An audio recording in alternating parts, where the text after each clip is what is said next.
Welcome to the Junior Great Books program. And I'm Grandma Helen, and I'm a leader of the Junior Great Books, and I'm in a foster grandparent program, and I do this at the schools. And children like to hear me read, and I enjoy reading to the children. And this is a story, and it is about a little girl who kind of is afraid of the dark, okay? She doesn't like the dark at all. She's afraid of the dark. Are you afraid of the dark? You're not? Anybody afraid of the dark? Raise your hand. Oh, why are you afraid of the dark? You don't know. Oh, have you ever been afraid of the dark? Of being alone in the night? When strange things float by that seem to follow you with eyes that glow in the dark. Do you see this in the darkness? You don't. Sometimes I did when I was a child. Okay? Not too long ago, and not far away, where spirits live in the trees and rocks and in the animals that roam at night, there was a bright and pretty girl named Osa, who was so afraid of the dark. And she would stay that way, refusing food and comfort till she fell asleep. Then her mother would lift her gently and tuck her into bed, wishing she could find some way to show Osa not to fear, but to know the beauties of the night. Were you ever that afraid? Do you have to have the light on at night? Your sister does, and does Mom leave the light on for her? Does it help her? Yet during the day, Osa was afraid of nothing. She could see, for while Osa was very small, she was oh so lively. She could climb anything, 3 times her size, even the big baobab tree. You know what a baobab tree is? Well, neither do I. What are you going to do? Osa was very curious, and each day she spent hours exploring every part of the valley where they lived. She loved to bring home the special things she found, some pretty wild flowers for her mother, a bright leaf or bird's feather for her grandfather, or some colored stones to keep. Did you ever do that? Mm-hmm. What did you do? Tell me what you did. Andrea, tell me what you did. You have to speak loud. I didn't collect anything. You collected nothing. How about you, Katie? Nothing. Oh my. But when nighttime fell, fearless daytime Osa became just as fearful as before. She would not stop trembling, even when her mother gave Osa a chain of red worry beads to comfort her. Then her loving mother sighed and wondered, would Osa never give up her fear of night? Would you? Tell me why. If there was someone to comfort you? Because I would hug them. Because you would what? Hug them. You would hug them. One afternoon, when Osa had been wandering about the valley looking for some more colored stones, she lost her way. Osa sat down to think for a minute, listening to the wind and holding on to her mama's beads for comfort. Then suddenly, sparkles of light dazzled her eyes. I wonder what that was. What do you think it was? What do you think that was? Can you guess? Can you guess? Osa stood up, shielding her eyes with her arm, and saw that the sunlight reflected from some bottles stuck on almost every branch of the trees that surrounded a bright pink house on the hill ahead. And then Osa knew where she was. Those were the bottle trees of the wise woman. Her mama had told her that was how she made sure the friendly ancestor spirits who lived in the trees would stay and protect her home. Everyone said the wise woman knew so many things, how to find wild herbs, to heal sick people, and even how to explain your dreams. Just then a yellow butterfly fluttered past Osa, flying to the dazzling light of the bottle trees, and Osa ran after it toward the house on the hill. Where do you think she was going? Where do you think she was going? To the big house on the hill.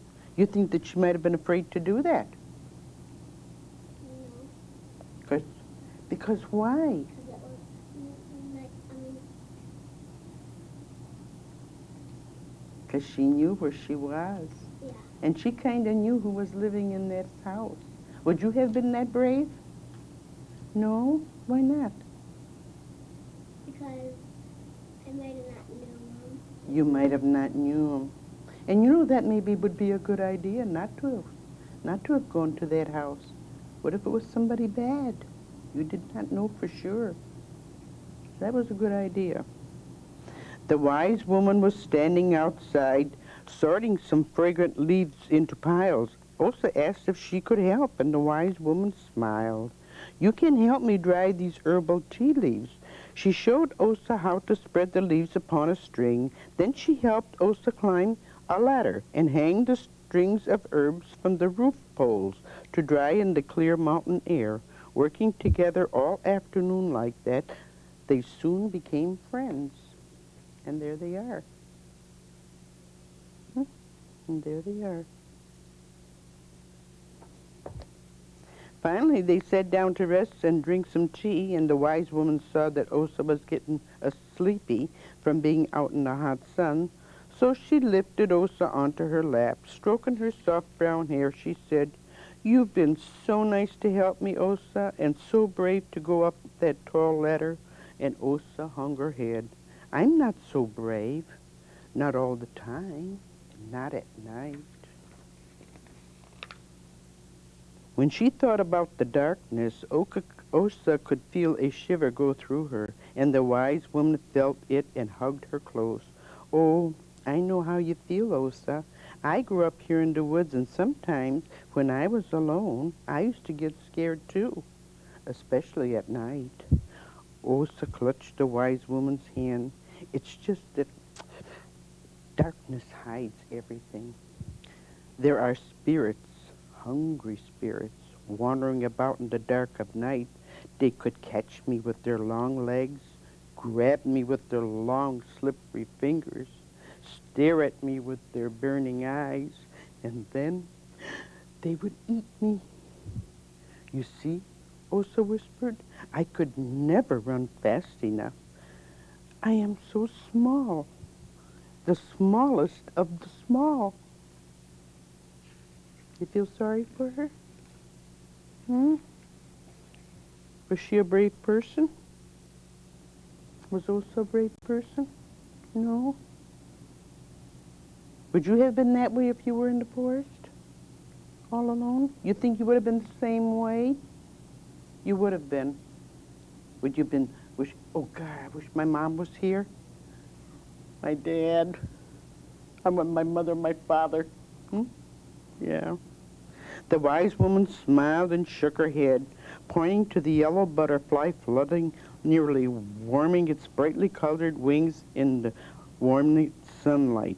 "But look at that little butterfly, Osa. She must think she is the smallest of the small. Darkness pursues her too, yet she lives on." So what is she telling Osa? What is she telling Osa?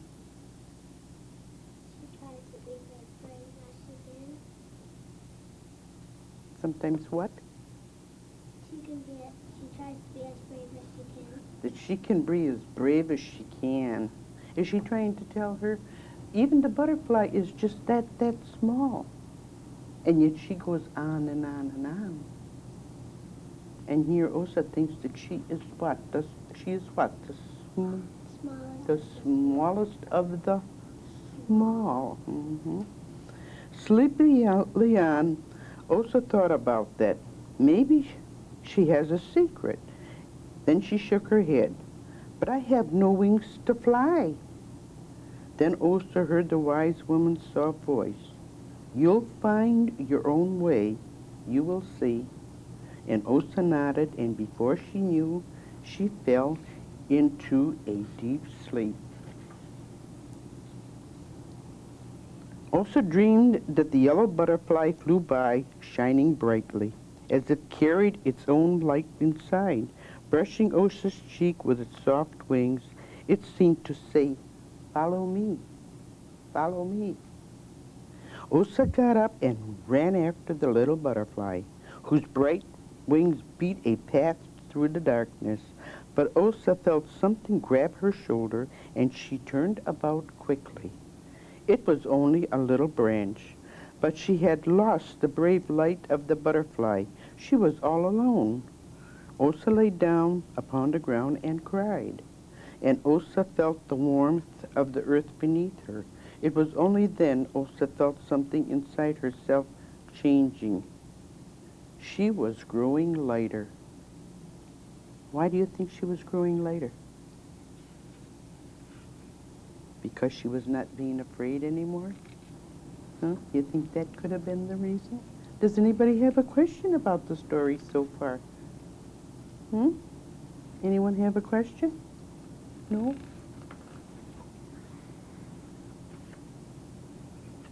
Do you like the story so far? Yeah. Have you read it before? No. No? She was floating up through the air like the butterfly, flying along with the moon, high in the night sky over her village. Then she looked down about her and saw that the night was not really dark at all. It was filled with the twinkling lights of 1,000 friendly stars and the radiant light of the moon. And there she is. She's flying through the night.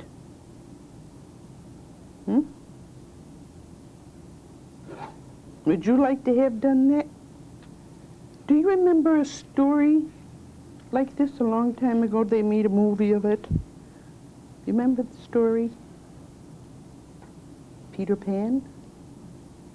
You remember Peter Pan? Does it sound a little bit like Peter Pan on an adventure? Yeah, it does. She was still in the lap of the wise woman who was smiling down at her now, and Osa looked up at the remembering her dream. She filled with such a great and happy feeling. Then Osa told the wise woman all about her dream. Just as Osa finished saying, and there was light everywhere, the yellow butterflies flew by and lit fearlessly right on the palm of her hand. Osa looked at it and holding her breath. Maybe I can't be as brave as she is, the wise woman nodded. Maybe I can't be as brave as that butterfly. Then the wise woman took Osa's hand in hers. Now it's your time to fly, Osa. It's getting dark. Time for you to fly on home, she patted. Do you want me to walk with you? And Osa shook her head. No, I think I can go by myself this time. I know my own way now. And suddenly realizing what she herself had said, Osa laughed out loud and jumped down from the wise woman's lap. I'm not afraid anymore. The wise woman stood up then, smiling down at her new friend. Osa hugged her goodbye, promising, I'll be back to visit again soon. You'll see. Then Osa raced home as fast as a butterfly, and even though it was quite dark, Osa found her own way, past the bottle trees, down the valley, all the way to her village, and she was not afraid. And there she is. She's leaving the village, and she's going home. She's going home to where she belonged. Would you like to have gone on such an adventure? Have you ever been on an adventure like that in a dream? I would like to have been. I never dreamed that well, though. When Osa got home, she was so excited she couldn't wait. Mama, Mama, I can be just as brave as the butterfly. See, I'm not afraid of the dark anymore. And her mother looked at Osa. It was true. It was dark, and Osa was not afraid. At that, she grabbed Osa's hand. Then she and Osa began to laugh happily together until the whole family joined in.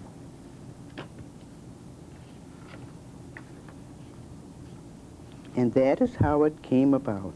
Then Osa, the smallest of the small, found the way to carry her own light through the darkness for all the days and the nights of her life to come. So do you think maybe she found her own way? You think that maybe cured her of the darkness and the fears that she had that went along with it? You think the wise woman really, really helped her? Or do you think that Osa did this all by herself? Who wants to answer a question for me? How about you, Andrea? I think the wise woman helped her. You think the wise woman helped her. How about you, Erica? What do you think? You think the wise woman helped her? Or do you think she finally said, I'm a big girl now and I can do this all on my own? I think the wise woman helped You think the wise woman helped her. her. It's sort of kind of both, though. It's, oh, okay. Katie says it's kind of, sort of both. Like, how about you, Chris? What do you think? Would you have been afraid of the dark? Let's get a man's view on this. Justin, what do you think? Woman helped her. You think the woman helped her? The wise woman helped you? You all think the same way. You have any questions about the story? Were you kind of glad that maybe she did meet up with the soul woman? What if she hadn't? What if she hadn't met up with this wise woman? What would have happened? Would she have been in that darkness? Yes, Katie. Scared at dark. The one? She'd probably still be scared of She probably still would be scared. Yeah, that could be one thing. She probably still would be scared. What do you think, Erica? I think she would probably still be scared. She would still be scared too. How about you, Justin? Still be scared. If you were Osa, you were in her place, what would your feelings be? Can you tell me how you would feel in the darkness all alone? What if there was no wise woman to help you? I'd feel scared. You'd feel scared. How about you, Chris? No what? No, you would feel scared, or no, you'd feel all right about it? Okay. How about you, Erica? I think I would just sit in a room when it was dark and try to fight my fears. Try to fight. How would you do that? Can you tell me how you can fight your fears? That's a good one. How can you fight your fears? What it? Try not to think there's stuff there because they ain't really there. That's a good one. You could do that. What else could you do to fight fears? Anyone have another one? Maybe think of all the good things you did all afternoon. Maybe when night comes, you figure, I'm not going to be afraid tonight. I'm going to be brave, and there's nothing out there that's going to harm me. And maybe if there is somebody in the darkness, they're going to be friendly to me. And I will be kind to them, and they will be kind to me. You think that might let go some of your fears? I think so, too. Okay. Chris, you're not answering very much. Neither are you, Justin. What's happening? You are two brave boys in the dark. You're not afraid of anything, are you?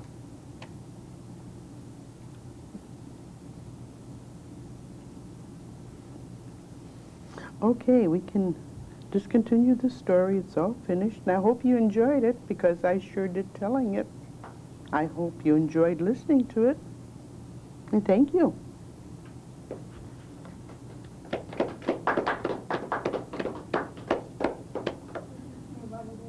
And this is the story of the elephant's child. But I'm not going to tell you what it's about because I have never read it. This is a first for me. But I'm sure you'll like it. All the stories are very good. In the high and far off times, the elephant, oh, best loved, had no trunk. He had only a blackish, bulgy nose, as big as a boot, that he could wriggle about from side to side, but he couldn't pick up things with it. But there was one elephant, a new elephant, an elephant's child, who was full of satiable curiosity, and that means he asked ever so many questions, and he lived in Africa, and he filled all Africa with his satiable curiosities. He asked his tall aunt, the ostrich, why her tail feathers grew so, and his tall aunt, the ostrich, spanked him with her hard claw. He asked his uncle, the giraffe, what made his skin spotty, and his tall uncle, the giraffe, spanked him with his hard hoof. And still he was full of satiable curiosity. He asked his broad aunt, the hippopotamus, why her eyes were red, and his broad aunt, the hippopotamus, spanked him with her broad hoof. And he asked his hairy uncle, the baboon, why melons tasted just so, and his hairy uncle, the baboon, spanked him with his hairy paw. That poor thing, he just kept getting spanked every time he asked a question. You think that was right? If you ask a question, does somebody spank you, or do they say, well, let me think, and they try to explain it to you? Is that what they do? Yeah. And still he was full of satiable curiosity. He asked questions about everything that he saw or heard or felt or smelt or touched. And all his uncles and aunts spanked him. And still he was full of satiable curiosity. Oh boy, that poor thing. One fine morning, in the middle of the procession of the equinoxes, the satiable elephant's child asked a few fine questions that he had never asked before. He asked, what does the crocodile have for dinner?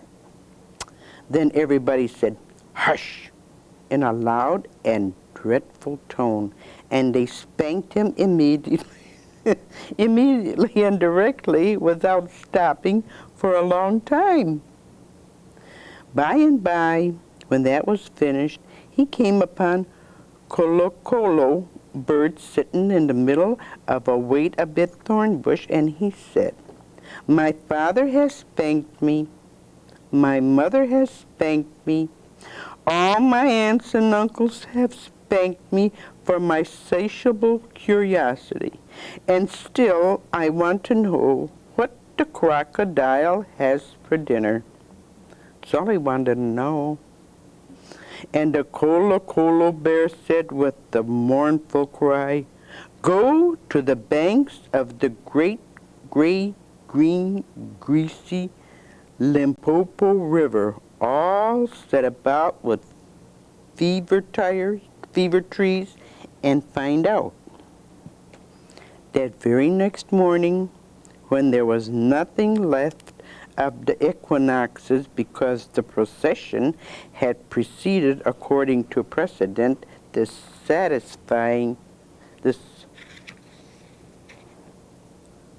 satiable elephant's child took 100 pounds of bananas, the little short red kind, and 100 pounds of sugar cane, the long purple kind, and 17 melons, the green crackly kind, and said to all his dear families, goodbye, I'm going to the great green greasy Limpopo River, all set about with fever trees, to find out what the crocodile has for dinner.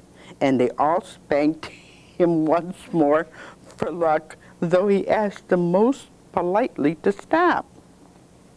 What do you think of that? Do you think that was right that they kept spanking him? just for asking these questions. No, I think it was mean. They were mean to him. And what is he going to do now? He's packing all his things, all his food. Where do you think he's going? River? To the river. And why is he going to that river? Find out what a crocodile eats. To find out what that crocodile is going to eat. And why do you think he's taking all this food with him? To feed him. To feed him? Maybe feed himself on his journey? Yeah. Hey, was that a good idea? Yeah, 'cause he might get real hungry. He might get real hungry. And what else? Then he'll get fat. He'll get fat. Yeah, I'm sure he will. Eating all them bananas will do it. Don't you think so? Yes. Then he went away, a little warm, but not at all astonished, eating melons and throwing the rind about because he could not pick it up. Why couldn't he pick it up? Remember? What? Because he didn't have a trunk. Because he didn't have a trunk. What did he have? Remember? Just a little wriggly what? It looked like a little worm crawling on the ground. He didn't have a swooshy, swashy trunk. He just had a little one. So he couldn't pick anything up.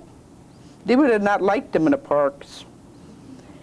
He went from Grahamstown to Kimberly, and from Kimberly to Cahamas Country, and from Cahamas Country he went east and north, eating melons all the time, till he at last came to the banks of the great gray, green, greasy Limpopo River, all set about with fever trees, precisely as Kokololo Burl had said. Now that you must know and understand, O best beloved, that till that very week and a day, an hour and minute, the satiable elephant's child had never seen a crocodile and did not know what one was like. It was all his satiable curiosity. The first thing that he found out was a bicolored phyton rock snake curled around a rock. "Excuse me," said the elephant's child most politely, "but have you seen such a thing as a crocodile in these promiscuous parts?" "Have I seen a crocodile?" said the bicolored phyton rock snake in a voice of dreadful scorn. "What will you ask me next?" "Excuse me," said the elephant's child, "but could you kindly tell me what he has for dinner?" Then the bicolored phyton snake uncoiled himself very quickly from the rock and spanked the elephant's child with his skillsome, flailsome tail. "That is odd," said the elephant's child, "because my father and my mother and my uncle and my aunt, not to mention my other aunt, the hippopotamus, and my other uncle, the baboon, have all spanked me for my satiable curiosity. And I suppose this is the same thing." So he said goodbye very politely to the bicolored phyton rock snake and helped to coil him up on the rock again, and went on a little warm, but not at all astonished, eating melons and throwing the rind about because he could not pick it up till he trod on what he thought was a log. What do you think about that story? You feel sorry for that elephant? Yeah. I do too. Getting spanked so much. Getting spanked so much. And what else? He did. They wouldn't tell him the answer. No one is telling him the answer. And he wants to know so bad. Right, and he wants to know so bad. I'd run away from home if I were him. Well, he is away from home right now, but he's going like on a venture, on a journey to find out what crocodiles eat for dinner. That's what he's doing. But boy, it's not easy. His bottom must be really Red. right. And by this time, he meant the crocodile. will jerk you into yonder limpid stream before you can say Jack Robinson. Then the elephant child sat back on his little haunches and pulled and pulled and pulled his nose again to stretch, and the crocodile floundered into the water, making it all creamy with great sweeps of his tail, and he pulled and he pulled and he pulled, and the elephant's child's nose kept on stretching, and the elephant's child spread all his little forelegs, pulled and pulled and pulled, and his nose kept on stretching, and the crocodile threshed his tail like an oar, and he pulled and pulled and pulled, and each pull the elephant's child's nose grew longer and longer and longer. This is too much for me. Then the bicolored python's rock snake came down from the bank, knotted himself in a double clove hitch around the elephant's child's hind legs, and said, "Rash and inexperienced traveler, we will now seriously devote ourselves to a little high tension, because if we do not, it is my impression that yonder self-propelling man of war with the armor-plated upper deck," and by this, "O best beloved," he meant the crocodile, "will permanently vitiate your future career." That means he will, you're gone. That is the way all bicolored python rock snakes always talk. So he pulled, and the elephant's child pulled, and the crocodile pulled out, but the elephant's child and the bicolored python snake pulled hardest, and at last the crocodile let go of the elephant's child's nose with a plop that you could hear all up and down the Limpopo. What do you think he's doing? He grabbed him by that little nose, remember? Now he's pulling, and Making it longer. he's making it longer. So you think the crocodile is doing him a favor, or is he really trying to say, "Come on into the water, I want you for my dinner"? What do you think he's Come on saying? into the water, I want you for dinner. "Come on into the water, I want you for my dinner." That could be it. And who's helping him? The snake. The snake. But then the elephant's child sat down most hard and sudden. But first he was careful to say thank you to the bicolored rock snake, and next he was kind to his poor pulled nose, and wrapped it all up in cool banana leaves and hung it in the green grassy Limpopo to cool. "What are you doing that for?" said the bicolored python rock snake. "Excuse me," said the elephant child, "but my nose is badly out of shape, and I am waiting for it to shrink." So he must have had a long nose. "Then you will have to wait a long time," said the bicolored python rock snake. "Some people do not know what is good for them." The elephant child sat there for 3 days, waiting for his nose to shrink. But it never grew any shorter, and besides, it made him squint. For, oh, best beloved, you will see and understand that the crocodile had pulled it out into a really, truly trunk, same as all elephants have today. At the end of the 3rd day, a fly came and stung him on the shoulder, and before he knew what he was doing, he lifted up his trunk and hit that fly dead with the end of it. "Vantage point number 1, said the bicolored python rock snake. "You couldn't have done that with a mere smear nose. Try and eat a little now." And before he thought what he was doing, the elephant's child put out his trunk, plucked a large bundle of grass, dusted it clean against his forelegs, and stuffed it into his mouth. "Vantage number 2, said the bicolored python rock snake. "You couldn't have done that with a mere smear nose. Don't you think the sun is very hot here?" "It is," said the elephant child, and before he thought what he was doing, he slooped up a sloop of mud from the banks of the great gray green Limpopo and slapped it on his head, where it made a cool, sloopy, sloshy mudcap all trickly behind his ears. That's how elephants keep cool. Vantage number 3, said the bicolored fine-toned rock snake. You couldn't have done that with a mere smear nose. Now how do you feel about being spanked again? Excuse me, said the elephant's child, but I should not like it at all. How would you like to spank somebody?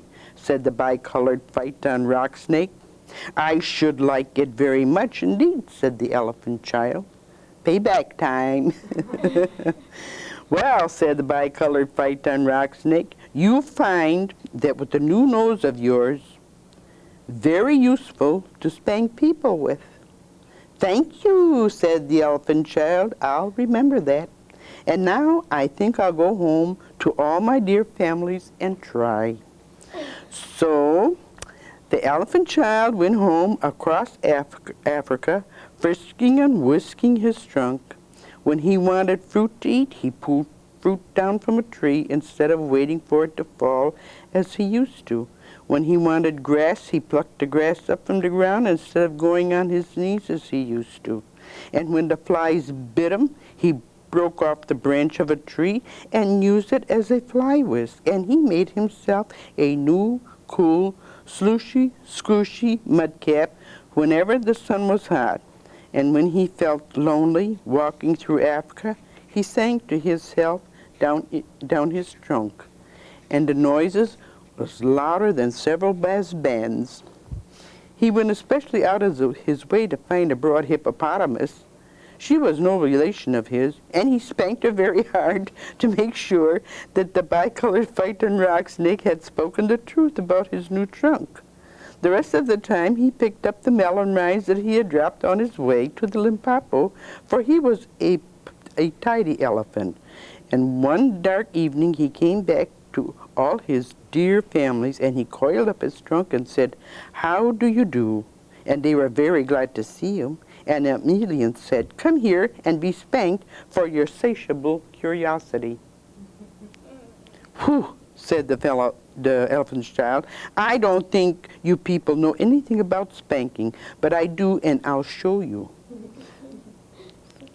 Then he uncurled his trunk and knocked 2 of his dear brothers head over heels. "Oh, bananas," said they, "where did you learn that trick, and what have you done to your nose?" "I got a new nose from the crocodile on the banks of the gray, green, grassy, greasy Limpopo River," said the elephant's child. "I asked him what he had for dinner, and he gave me this to keep." "It looks very ugly," said his airy uncle, the baboon. "It does," said the elephant child, "but it's very useful." And he picked up his hairy uncle, the baboon, by one hairy leg and hove him into a hornet's nest. Then that bad elephant's child spanked all his dear families for a long time, till they were very warm and gently astonished.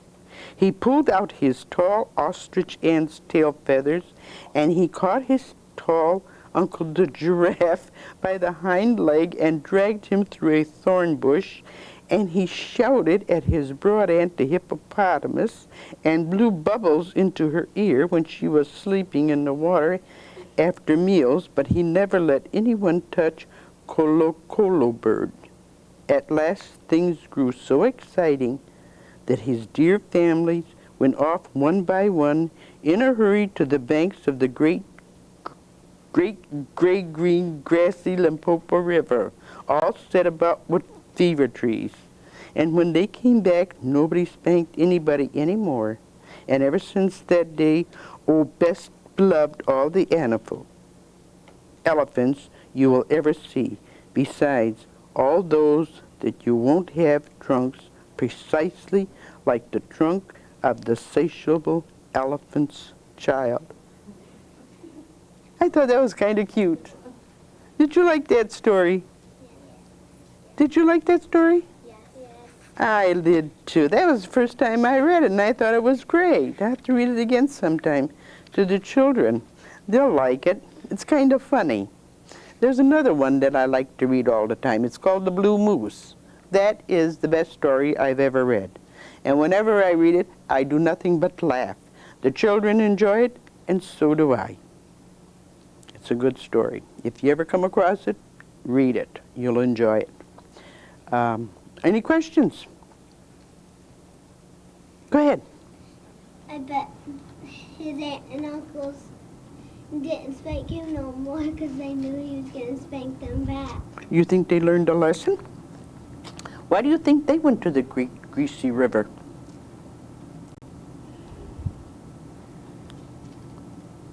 When they came back, do you think they were changed? Erica, do you think they were changed? Remember when they went to the Great Greasy River? Remember what he had learned? He came back, he had the nose. He left with nothing. He came back and he was brave. He had the swoosh, swoosh. He had the nose. Nobody picked on him anymore. And what did they want to do when he did come back? Spank him. They wanted to spank him, and he says, no, no more. And then when he took control, what happened to them? Where did they go? To that river. To that river. What do you think that were they curious? Yeah.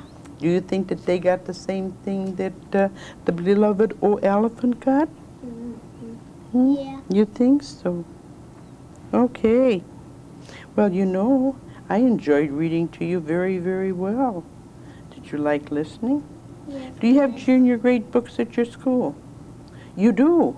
What school you go to? Keewatin School. Oh, you go to Keewatin. How about you, honey? Erica? Katie? I go to Keewatin School. Keewatin? And where do you go? I'm going to be going to Roosevelt. How about you? Sparlingville. Oh, that's right, Brian. Does Chris go to Sparlingville too? Oh, to Sparlingville, to Keewatin. Wow. And you have junior grade books there? What grades are you in?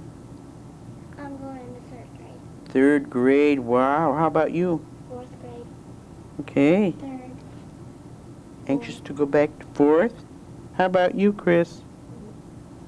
Chris is not talking. He's not even going to tell us what grade he's in. He's going first. He's going into the first. Oh, okay. He's going to like it. He's going to meet more children. He won't be so bashful the next time he comes amongst other children. Okay? Well, it was very nice reading to you. And you keep on reading and you keep on enjoying junior grade books. Okay? Okay.